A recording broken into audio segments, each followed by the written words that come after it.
10 milliards de dollars d'armement partis en fumée en quelques heures à peine. Inimaginable ? Pourtant, c'est ce qui s'est produit. Et ce n'est pas la première fois qu'un tel événement bouleverse l'histoire militaire, mais rarement à une telle échelle, en si peu de temps et avec autant de conséquences géopolitiques. Le soir du 8 décembre, un assaut d'une violence inédite frappe le port d'Ismaïl, au sud-ouest de l'Ukraine. En une nuit, des stocks entiers d'armes occidentales disparaissent, engloutis par une succession de déflagrations. Ce n'est pas sans rappeler la destruction du port de Pearl Harbor en décembre 1941, lorsqu'en quelques heures, la flotte américaine du Pacifique a été décimée, changeant le cours de la Seconde Guerre mondiale. Mais ici, la cible n'est pas une flotte, mais le cœur logistique du soutien militaire occidental en Ukraine. Le paysage est infernal. Des explosions lacèrent l'obscurité, visibles à des dizaines de kilomètres, jusque sur les terres roumaines et moldaves. Un panache de fumée gigantesque, des lueurs écarlates qui illuminent l'horizon, la scène glace le sang de tous les témoins. Des images similaires avaient été observées lors des bombardements massifs en Serbie en 1999, mais la rapidité et la précision de l'assaut sur Ismaïl marquent une nouvelle ère dans la guerre moderne. Pour les experts, c'est la perte logistique la plus lourde encaissée par l'Occident depuis le début du conflit. Des années d'efforts, d'investissements, de tractations anéanties en quelques minutes par une opération précise et implacable. Cela rappelle la perte des convois de l'Arctique pendant la Seconde Guerre mondiale, quand des cargaisons essentielles pour l'Union soviétique étaient là coulées par les sous-marins allemands, mettant en péril la survie même d'une nation. À Bruxelles, Londres, Berlin ou Washington, la stupeur domine. Comment une telle masse d'équipements a-t-elle pu être effacée si vite ? Cette nuit révèle-t-elle une faille profonde dans les chaînes de ravitaillement occidentales ? Les stratèges comparent déjà cet événement à la chute de Dien Bien Phu en 1954, qui avait révélé la vulnérabilité logistique de l'armée française en Indochine. Les conséquences dépassent la simple valeur comptable. Si ce choc venait à se répéter, c'est la crédibilité même de l'Occident, sa capacité à soutenir ses alliés et à défendre ses frontières, qui s'effondrerait. Pourquoi investir des sommes colossales si tout peut disparaître en une nuit ? Cette question hante désormais les salles de crise des chancelleries, tout comme la crise des missiles de Cuba avait plongé le monde dans l'incertitude en 1962. Pour saisir la portée de ce désastre et ce qu'il dévoile sur la guerre moderne, il faut décortiquer les événements de cette nuit fatidique et plonger au cœur de la logistique du port d'Ismaïl. Comprendre cette chaîne, c'est comprendre les failles de la guerre contemporaine. Mais comment une telle attaque a-t-elle pu surprendre tout le monde ? Pour le comprendre, il faut remonter le fil des heures qui ont précédé le drame. Comme dans les films d'espionnage, chaque détail compte. Les mouvements de camions, les signaux émis, les communications interceptées. Ismaïl, une petite ville paisible sur le Danube, soudain hissée au rang de point névralgique de la guerre en Ukraine. Avant ce conflit, Ismaïl était surtout connu pour son marché aux poissons, ses quais calmes et ses ferries reliant la Roumanie. Mais la géographie en a décidé autrement. À l'extrême sud-ouest du pays, juste à la frontière roumaine, Ismaïl ressemble d'abord à un simple port fluvial. Mais depuis plusieurs mois, ce port modeste s'est métamorphosé en carrefour logistique crucial pour l'Occident. Sa proximité immédiate avec la Roumanie, membre de l'Alliance Atlantique, en fait une porte discrète, presque invisible, par laquelle transitent armes et munitions vers les lignes ukrainiennes. Pourquoi Ismaïl ? Parce que les grands ports ukrainiens de la mer Noire, comme Odessa, sont soit bloqués, soit sous la menace constante des frappes. Le Danube s'impose alors comme la seule route viable pour faire passer les livraisons occidentales. Les camions arrivant de Roumanie traversent le fleuve. À Ismaïl, tout s'accumule. Matériel, caisses, conteneurs, un embouteillage logistique où se concentrent des mois d'efforts internationaux. Pour mieux comprendre, imaginons un scénario concret. Un convoi de camions blindés, chargés de missiles et de pièces détachées, franchit le poste frontière de Galatie, en Roumanie. Escortés par la police roumaine jusqu'à la rive du Danube, ils embarquent sur des barges, traversent la rivière sous la protection de radars de surveillance alliés, puis débarquent à Ismaïl, où des équipes ukrainiennes les attendent pour décharger et inventorier chaque caisse. Toutes ces opérations s'effectuent sous la menace constante de surveillance aérienne et électronique russe, qui cherchent la moindre faille. Quel type d'armement transite ici ? D'abord, les missiles tactiques américains, capables de frapper à plusieurs centaines de kilomètres, chaque pièce coûtant plus d'1,5 million de dollars. Ensuite, les missiles de croisière britanniques, réputés pour leur précision, dont le prix se situe entre 2 et 3 millions de dollars l'unité. La France, elle aussi, fournit ses propres missiles de croisière, tout aussi sophistiqués.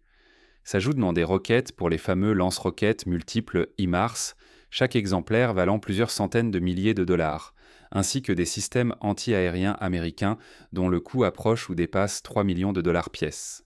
Toutes ces armes, imposantes, longues de plusieurs mètres et souvent lourdes de plus d'une tonne, sont stockées dans des dizaines de conteneurs alignés sur les quais. Officiellement, Ismaïl n'est qu'un port commercial. Officieusement, c'est devenu une véritable chambre forte, remplie du fruit de longues années de production, de tractations diplomatiques et d'investissements colossaux de l'Occident. Ajoutons un exemple historique. Durant la guerre d'Irak, en 2003, les États-Unis et leurs alliés avaient mis en place des hubs logistiques gigantesques au Koweït et en Turquie. Mais la concentration des stocks avait aussi attiré l'attention de groupes insurgés qui ont mené des attaques dévastatrices sur les entrepôts de munitions. L'histoire semble se répéter, sous des formes technologiquement renouvelées. Mais concentrer tant de puissance militaire en un seul point crée une vulnérabilité. Miser sur la discrétion, c'est faire le pari risqué que personne ne remarquera l'ampleur des stocks. Pourtant, une seule frappe bien placée pourrait anéantir des mois, voire des années d'efforts, et mettre en péril la crédibilité stratégique de l'Alliance. La véritable énigme demeure. Comment les forces russes ont-elles réussi à percer le secret d'Ismaïl et à frapper ce centre vital avec une telle précision, prenant de court tous les stratèges occidentaux? Pour répondre, il faut envisager plusieurs scénarios. La surveillance satellitaire, l'interception de communications ou même l'infiltration d'espions dans la chaîne logistique. Chacun de ces vecteurs représente une menace difficile à contrer, même avec les meilleurs moyens technologiques. Le 8 décembre, ce pari sur l'invisibilité s'est effondré. Une attaque massive a frappé Ismaïl, bouleversant à jamais l'équilibre logistique du conflit. Les images satellites du lendemain révèlent des alignements de conteneurs éventrés, des cratères béants, des véhicules calcinés, témoignant de la violence de l'assaut. 20 missiles et plus d'une centaine de drones. L'art de la saturation moderne atteint ici des sommets jamais vus. Jamais dans l'histoire récente, une opération de destruction logistique n'avait mobilisé autant de vecteurs simultanés sur une cible aussi cruciale. Le soir du 8 décembre, plus de 20 missiles balistiques de haute précision fondent sur le port d'Ismaïl. Chacun pèse près d'une demi-tonne, file à plus de 7000 km à l'heure et vise sa cible avec une marge d'erreur de quelques mètres à peine. Toute défense devient presque illusoire face à une telle exactitude. Même les batteries anti-aériennes les plus modernes, comme le Patriot américain ou le S-300 russe, peinent à intercepter des projectiles aussi rapides et discrets. À peine la première vague passée, une centaine de drones kamikazes s'abattent, lancés par salves rapprochées. Ce sont des drones de type barrage. Ils exploitent chaque faille, s'acharnent sur les ruines et s'assurent qu'aucune structure ne subsiste. Cette mécanique froide, où la persévérance technologique épouse la brutalité, ne laisse aucune chance à l'adversaire. Ici, on retrouve une stratégie déjà observée lors des attaques de drones Houthis contre les infrastructures pétrolières saoudiennes en 2019. Mais l'échelle d'Ismaïl est bien plus vaste. Il s'agit d'anéantir des stocks militaires essentiels à la survie d'un État. Mais le plus redoutable, c'est la double frappe. Chaque explosion de missiles déclenche une réaction en chaîne. Les containers de munitions s'embrasent les uns après les autres. La détonation sympathique transforme le port en un brasier, chaque souffle nourrissant l'incendie suivant. En quelques minutes, l'ensemble de l'infrastructure s'effondre. Un effet domino qui rappelle les explosions d'entrepôts à Beyrouth en 2020, où chaque détonation renforçait la suivante. Des vidéos amateurs, capturées depuis la Roumanie et la Moldavie, dévoilent l'ampleur du désastre. De gigantesques lueurs éventrent la nuit, des colonnes de fumée s'élèvent sur des centaines de mètres et le grondement des explosions résonne jusque dans les villages frontaliers. C'est une démonstration de puissance destructrice qui sidère même les observateurs aguerris. La violence du choc est telle que des ondes sismiques sont enregistrées à plusieurs dizaines de kilomètres. Des capteurs en Roumanie et jusqu'en Bulgarie détectent des secousses inhabituelles. Ce sont les traces indiscutables de l'effondrement de la logistique occidentale sous l'impact. Premières estimations. La valeur totale des destructions avoisine 10 milliards de dollars. 10 milliards, davantage que le budget de défense annuel de nombreux pays d'Europe centrale ou orientale. En quelques heures, des années d'efforts industriels et de crédits publics partent littéralement en fumée. Pour donner un ordre de grandeur, le budget de défense annuel de la Hongrie, par exemple, s'élève à environ 2 milliards d'euros. Cela signifie que la somme détruite à Ismaïl équivaut à plus de 5 années de budget militaire pour ce pays. Imaginez ce que cela représente en termes de sacrifices fiscaux pour les contribuables européens. Cet assaut révèle une faille majeure. La logistique occidentale, concentrée et vulnérable, peut être anéantie en un seul raid. Si la méthode se répète, la capacité à soutenir l'Ukraine risque de s'effondrer très rapidement.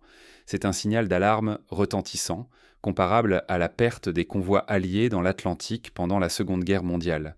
Cette nuit-là, l'onde de choc dépasse le strict cadre militaire. Les décideurs occidentaux comprennent brutalement que leur stratégie n'est plus tenable sans un changement fondamental. Quand une seule nuit fait vaciller la confiance de tout un continent, à Bruxelles, au siège de l'Alliance Atlantique, l'attaque éclair sur le port d'Ismaïl déclenche une réunion d'urgence. Les chefs militaires, certains tirés du sommeil à 3 heures du matin, prennent en main la riposte, signe d'une gravité rarement atteinte. Très vite, une question hante tous les esprits. Comment les Russes ont-ils pu localiser cette cargaison secrète ? L'hypothèse d'une fuite, voire d'un espion infiltré au sommet, s'installe. Le climat de méfiance rappelle les pires heures de la guerre froide. L'affaire du Cambridge Five, célèbre réseau d'espions britanniques agissant pour l'Union soviétique, revient dans les mémoires. La logistique occidentale, autrefois jugée inviolable à la frontière roumaine, vacille. Plus aucun train, aucune route ni entrepôt, même à quelques kilomètres du territoire allié, n'offre de garantie. Un sentiment de vulnérabilité profonde s'insinue chez les stratèges, fissurant les certitudes d'une génération entière. Le choc financier est dévastateur. Pour la France, le Royaume-Uni, l'Allemagne, ce sont des centaines de millions d'euros et des années de production anéanties en une nuit. Ce ne sont pas de simples chiffres, mais des espoirs stratégiques et des milliers d'heures de travail qui s'envolent. Pensons aux ouvriers des usines de Bourges ou de Glasgow, aux ingénieurs de Toulouse ou de Munich, qui voient ainsi disparaître le fruit de leur labeur. Dans les cabinets ministériels, le doute s'installe. Continuer à livrer des armes vaut-il le risque si elles n'arrivent jamais au front ? L'efficacité de l'aide massive est remise en cause non par manque de solidarité, mais par lucidité et souci de résultat. Durant la guerre du Vietnam, les États-Unis avaient déjà expérimenté cette douloureuse question, lorsque des cargaisons entières d'armes tombaient aux mains de l'adversaire ou étaient détruites sans jamais servir. Plus troublant encore, l'attaque révèle un écart dangereux. La rapidité d'une frappe russe éclipse la lenteur de l'industrie militaire occidentale. 3 ans pour produire ce que 3 heures suffisent à détruire. Cette asymétrie du temps est au cœur des débats stratégiques contemporains. Elle menace le principe même de la supériorité technologique occidentale. Dans les rues de Paris, Berlin ou Londres, la colère monte. Des citoyens questionnent l'utilité de milliards engloutis dans une guerre lointaine, d'autant que la vulnérabilité logistique s'affiche désormais au grand jour. Les débats sur les plateaux télévisés s'enflamment. Doit-on continuer coûte que coûte ou repenser entièrement la stratégie ? Persister sans rien changer, ce serait accepter de nouveaux désastres, risquer la discorde entre alliés et laisser l'Europe basculer vers l'inconnu. Lors de la crise de Suez en 1956, l'incapacité à adapter la stratégie face à un nouveau contexte avait précipité la fin d'une époque pour la France et le Royaume-Uni. Mais derrière les portes closes, une autre peur grandit. Et si cette attaque n'était qu'un prélude ? Là où la force du nombre était autrefois gage de sécurité, la modernité impose aujourd'hui la dispersion. Le raid sur Ismaïl a mis en lumière une faille majeure de la stratégie occidentale. Accumuler des volumes gigantesques d'armes au même endroit revient à dresser une cible idéale. Plus les cargaisons affluent, plus la vulnérabilité du stock croît de façon exponentielle, transformant l'avantage logistique en piège mortel. La supériorité du renseignement et la coordination russe ont élevé le niveau du danger. Les frappes le surgissent avec une précision chirurgicale, localisant et anéantissant les cargaisons malgré toutes les mesures de protection. Ce n'est plus une question de hasard, mais un nouveau standard opérationnel. Le renseignement occidental, supposé anticiper ces attaques, s'est retrouvé débordé par la rapidité et la souplesse adverses. Un parallèle s'impose avec la guerre du Yom Kippour en 1973, où l'effet de surprise avait désarçonné les meilleures défenses israéliennes. Dès lors, la logistique du soutien occidental vacille. Regrouper les stocks, c'est risquer de tout perdre en quelques minutes. Disperser, c'est multiplier les sites, les surveillances, les itinéraires et donc les coûts, tout en rendant la coordination plus complexe. Mais la dispersion ne garantit plus l'invisibilité. La technologie de détection russe progresse à un rythme inquiétant, réduisant toujours davantage les marges de sécurité. Le temps, lui aussi, se retourne contre les alliés. Des mois, parfois des années de financement, de production et d'efforts logistiques peuvent être anéantis en quelques heures par une frappe coordonnée. Cette asymétrie temporelle place une pression insoutenable sur les budgets occidentaux et à terme sur la confiance des opinions publiques. Répéter de telles pertes risquerait d'éroder la crédibilité de gouvernements engagés. Alors la question devient brûlante. Poursuivre la stratégie actuelle en espérant que la défense saura toujours rattraper l'attaque ou bien repenser entièrement le modèle de soutien. Les alternatives existent, mais elles exigeraient tant des choix douloureux, des investissements immenses et une réorganisation profonde des priorités. Car sans évolution, chaque livraison risque de n'être qu'une cible supplémentaire, dilapidant ressources, énergie et confiance. Quelles solutions concrètes pourraient être explorées? D'abord, la dispersion extrême des stocks sur de nombreux petits sites, même si cela complique la logistique. Ensuite, l'adoption de systèmes de camouflage avancés, utilisant des technologies furtives et des leurres électroniques. Enfin, le transport en flux tendu, c'est-à-dire l'acheminement des armes directement vers les zones de front sans stockage intermédiaire massif. Chacune de ces options présente des avantages et des inconvénients, mais toutes exigent un changement de paradigme. La responsabilité qui pèse désormais sur les décideurs occidentaux est immense. Comment garantir l'efficacité du soutien sans tomber dans le piège d'une logistique trop confortable? Quel cap choisir face à ces menaces inédites? À Ismaïl, l'onde de choc de l'attaque ne se limite pas aux entrepôts détruits. Elle bouleverse l'équilibre stratégique sur tout le front ukrainien. Les troupes qui attendaient en des munitions se retrouvent soudain à court de ressources, forçant les commandements à revoir leur plan d'opération. Cet effet domino rappelle les difficultés rencontrées par l'armée allemande lors de l'offensive des Ardennes, en 1944, lorsque le manque de carburant a stoppé net l'avancée. En une seule nuit, toute la structure de l'aide militaire occidentale a vacillé. L'attaque éclair sur le port d'Ismaïl n'a pas seulement détruit des milliards d'armements. Elle a mis à nu une faille profonde dans la stratégie de soutien à l'Ukraine. Ce n'est plus une simple question de missiles ou de blindés. En quelques heures, plusieurs années d'efforts, des montagnes de ressources et la confiance même des Alliés se sont évaporées. L'événement d'Ismaïl marque un tournant brutal. Il révèle la vulnérabilité criante des flux logistiques et financiers occidentaux. Face à une telle démonstration de précision et de rapidité, toute la doctrine occidentale, de l'industrie au choix géopolitique, vacille. Ce qui se joue là va bien au-delà de la perte matérielle.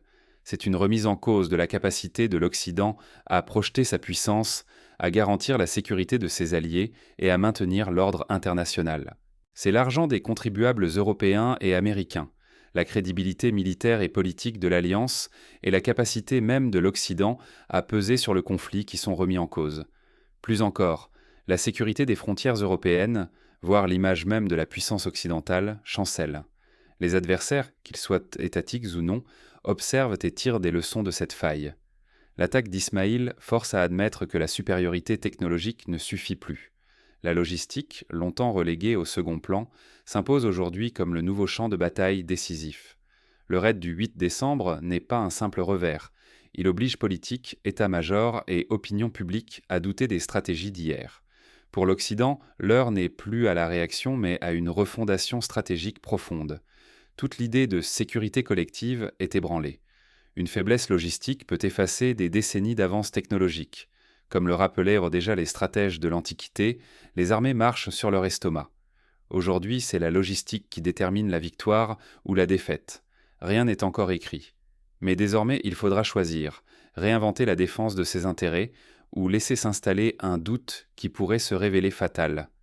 Le futur de la sécurité européenne se joue peut-être dans la capacité à tirer les leçons d'Ismaïl avant qu'un autre choc, plus terrible encore, ne vienne bouleverser l'équilibre du monde.